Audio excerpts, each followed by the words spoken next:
Hello, everyone. Welcome back. Today, I want to talk to you guys about a very popular phrase that existed around the founding era of this country, late 1700s, God-given rights. Okay, so when the founding fathers referred to God-given rights, what they were referring to is natural rights. Okay, so these are rights that are basically found in nature, such as the right to self-defense. Okay, basically all animals, if attacked, are going to try and defend themselves. Okay, um, so it was just a very popular phrase at the time.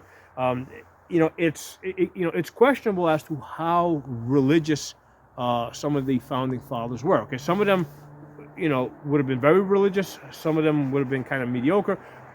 Others would have maybe not been very religious. I know, for example, with the case of Benjamin Franklin, he was known to frequent houses of prostitution where the prostitutes dressed up as nuns. Okay, presumably, wearing crosses, carrying Bibles.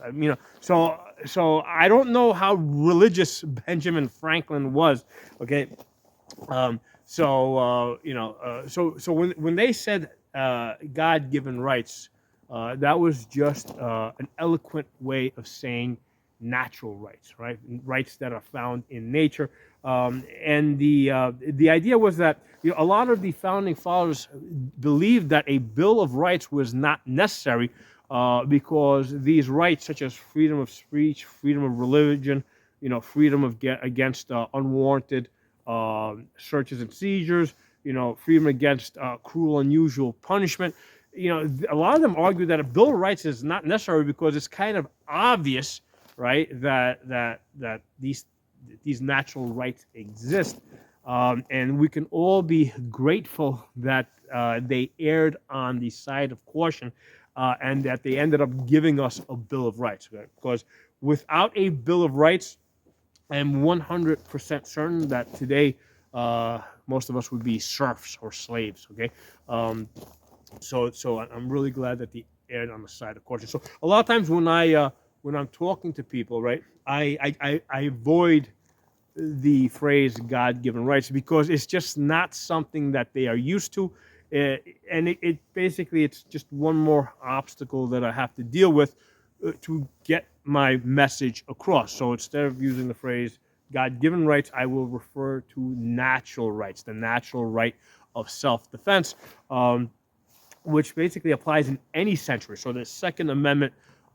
protects our right to bear arms in any century, which means that it protects past, current, and future weapons. Okay, so just something for you guys to keep in mind as you're out there talking.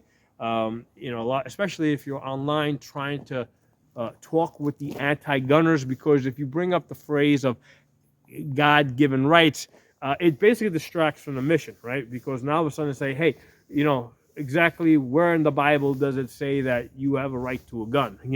So it kind of just distracts from the mission, and it forces you to get into the whole, to have to explain what is meant. So I just avoid that altogether and refer to them as natural rights because that is a term that is more common today, and I can explain. People will understand it better, and there's less explaining to do, and I can stay focused on my mission, which is basically spreading the good news of the Second Amendment.